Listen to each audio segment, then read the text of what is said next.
Assalamualaikum warahmatullahi wabarakatuh. Sahabat Wahilahi yang dirahmati oleh Allah Subhanahu wa Ta'ala, apa yang menjadi rahasia Allah terhadap kita? Allah tidak pernah merahasiakannya, namun kita yang tak mau mengenalinya. Simak kajian ini hingga selesai agar terhindar dari gagal paham. Bismillahirrahmanirrahim. Sebenarnya, apa yang menjadi rahasia pada Allah itu, sehingga banyak orang yang mencarinya jatuh dalam lembah kesesatan? Yang menjadi rahasia itu yaitu kenyataan dari huwal awalu wal akhiru. Maksudnya, dia yaitu zat Allah dari awal dulu, semasa dia sendirian, sekarang dan sampai kapanpun. Hanya dia yang nyata, hanya dia yang ada, menjadi rahasia yang sama. Yang batin yaitu yang tersembunyi. Allah juga berfirman, huwal batinu, dialah yang batin. Ternyata kepada diri insan sebagai roh. Asal kejadian roh dari Muhammad berdasarkan kepada sabda Nabi Muhammad, aku adalah asal kejadian roh, ana abu ar-ruh. Yang nyata Allah juga berfirman, huwal az-zahiru, dialah yang zahir. Ternyata kepada diri insan sebagai jasad. Asal kejadian jasad dari Adam berdasarkan kepada sabda Nabi, dan Adam adalah asal kejadian kepada jasad. Dari sini coba kita lihat bahwa insan itu terdiri dari rahasia Allah, huwal awalu huwal akhiru. Kedua dari batin Allah yaitu huwal batinu, dan yang ketiga dari zahir Allah, huwaz zahiru, dipanggil dengan nama insan atau manusia. Jadi sebenarnya manusia itu adalah satu nama yang telah diberikan untuk menerangkan diri dia yang awal, dia yang akhir, dia yang batin, dan dia yang zahir. Ini menunjukkan manusia itu hanyalah satu nama bagi penzahiran Allah yang tidak ada apa-apapun padanya. Jadi segala zat, sifat, nama, dan perbuatan yang terlihat pada zahir, batin, dan rahasia manusia itu kesemuanya menceritakan akan tajalli Allah. Ada yang berkata tentang rahasia, Allah itu roh, Muhammad itu manusia, dan Adam itu jasad. Pertanyaan ini tentang Allah itu roh, Muhammad itu manusia, Adam itu jasad manusia, maka pengertiannya begini, bahwa Allah itu menghidupkan ruh itu pula menghidupkan jasad Adam. Ini adalah kata-kata bagi menunjukkan tertibnya penzahiran Allah mengikuti fitratullah. Jasad Adam sebenarnya mati jika tidak dihidupkan oleh ruh Muhammad. Muhammad juga tidak hidup jika tidak dihidupkan oleh Allah. Maka membawa makna hanya Allah lah yang hidup dan menghidupkan roh. Ini bersesuaian dengan firman Allah, kami akan memperlihatkan kepada mereka tanda-tanda kekuasaan kami ke seluruh ufuk alam dan pada diri mereka sendiri, hingga jelas bagi mereka bahwa Al-Quran itu adalah benar. Tidakkah cukup bahwa sesungguhnya Tuhanmu menjadi saksi atas segala sesuatu? Dan lagi firman Allah, semua yang ada adalah fana atau binasa, dan yang bako atau kekal itu adalah wajah Tuhanmu yang mempunyai kebesaran dan kemuliaan. Jadi secara keseluruhannya, segala sifat yang wajib bagi Allah hanya milik Allah saja. Selain dari Allah bersifat dengan segala sifat yang mustahil bagi Allah.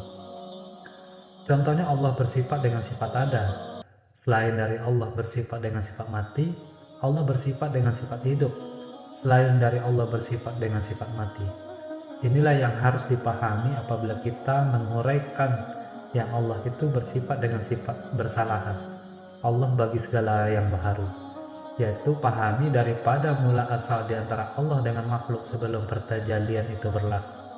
Setelah berlakunya pentajalian Allah kepada makhluk, sifat Allah sedia kala kekal seperti dahulu juga. Sedia kekalnya sifat Allah dari dahulu, sekarang, dan selama-lamanya. Lalu bagaimana caranya kita bisa memahami tentang ruh? Coba rasa sendiri ruh itu ada atau tidak ada. Ruh itu mendengar atau tidak mendengar, dan bandingkan segala sifat yang wajib bagi Allah yang lain. Jika kita rasa ruh mendengar, ruh melihat, ruh berkata-kata, ini menerangkan kepada kita bahwa Muhammad sedang mengakui dirinya sebagai Tuhan. Firman Allah, sesungguhnya akulah Allah, tiada Tuhan melainkan aku, oleh itu sembahlah akan aku dan dirikanlah sholat untuk mengingat aku. Muhammad mengakui dirinya sebagai Tuhan. Maksudnya seperti apa? Sudah dari asal lagi Allah mengaku dirinya sebagai Tuhan. Dialah yang awal, dialah yang akhir, dialah yang batin, dan dialah yang zahir. Allah telah menyembunyikan dirinya di dalam Muhammad, karena Muhammad tidak mencari Allah, karena Muhammad tidak mampu mencari Allah di luar dari dirinya. Akhirnya dia mengakuilah bahwa segala sifat yang ada pada dirinya itu adalah sifat Allah itu sendiri. Apabila Muhammad menyadari dan mengakui bahwa segala sifat yang wajib bagi Allah yang ternyata ada pada dirinya itu adalah sifat Allah sendiri, maka disinilah tertunai kalimat tauhid la ilaha illallah. Inilah yang dikatakan Muhammad mengaku Allah sebagai Tuhan. Muhammad yang telah mengaku sifat yang wajib bagi Allah yang ternyata padanya itu adalah sifat Allah sendiri, Muhammad inilah yang telah diakui oleh Allah sebagai hamba dan pesuruhnya yang memiliki sifat terpuji, yaitu sidik, amanah, tabligh, dan fatonah. Disinilah ternyata kalimat Rasul Muhammad dan Rasulullah itu. Mungkin kita sulit memahami ini.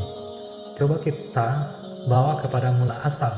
Sebelum ada yang dijadikan oleh Allah, hanya Allah saja yang ada. Adanya Allah itu dari dulu, sekarang, dan sampai kapanpun tetaplah seperti itu, tidak pernah berubah. Kemudian Allah memperkenalkan dirinya dalam berbagai bentuk. Proses perkenalan dirinya ini dipanggil pentajalian. Pentajalian inilah yang disebut-sebut sebagai makhluk. Maksudnya makhluk itu sebenarnya adalah sifat, nama dan perbuatan Allah itu sendiri. Tetapi kita tidak memanggilnya sifat, nama dan perbuatan Allah. Bila kita memanggil Muhammad yang sebenarnya yang merupakan sifat Allah, nampaklah Muhammad itu sebagai satu wujud yang lain selain dari Allah. Tetapi sebenarnya Muhammad itu adalah sifat Allah sendiri yang telah dinyatakan. Contoh lain yang bisa membawa hampir kepada paham ialah pekerjaan Allah dipanggil dan diberi nama sebagai malaikat. Pekerjaan Allah yang menyampaikan wahyu dan mengajar nabi-nabi dan rasul dipanggil sebagai malaikat Jibril. Bila disebut malaikat Jibril, hendaklah kita paham dan berpegang bahwa Allah sendiri yang sedang memberi wahyu kepada nabi-nabi dan rasul.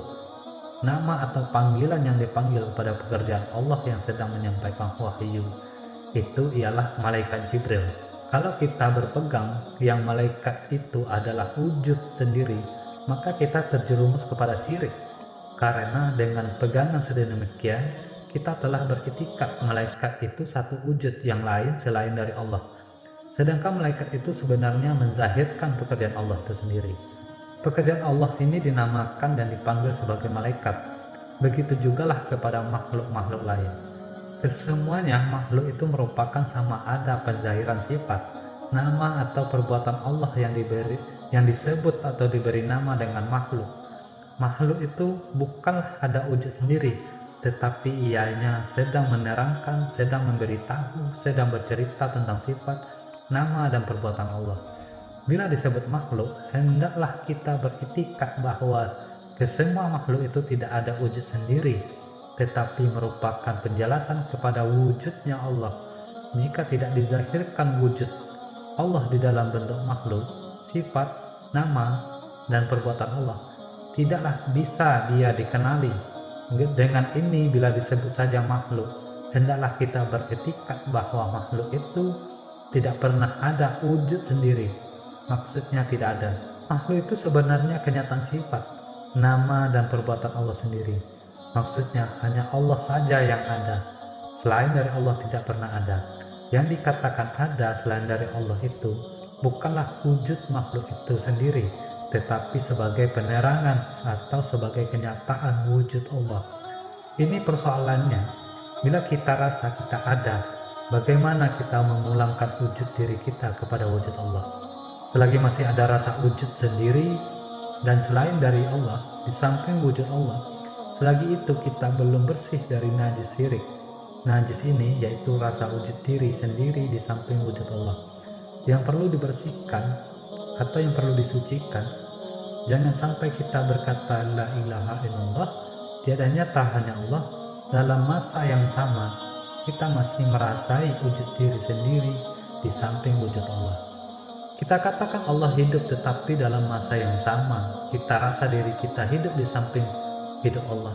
Sedangkan hidup kita itu ada kita itu adalah merupakan hidup Allah yang sedang diperkenalkan.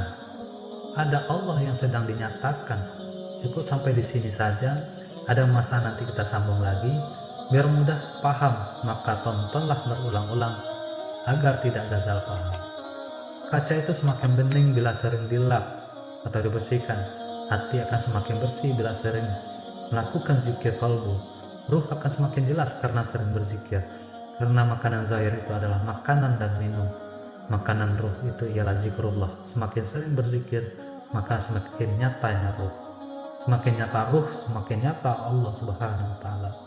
Dengan kajian ini bisa mengantarkan kita ke makam yang tertinggi dan dibukanya hijab yang tiada terdinding lagi pengetahuan kita terhadapnya. Arahkan sifat yang buruk menjadi baik agar hati sebening kaca. Assalamualaikum warahmatullahi wabarakatuh.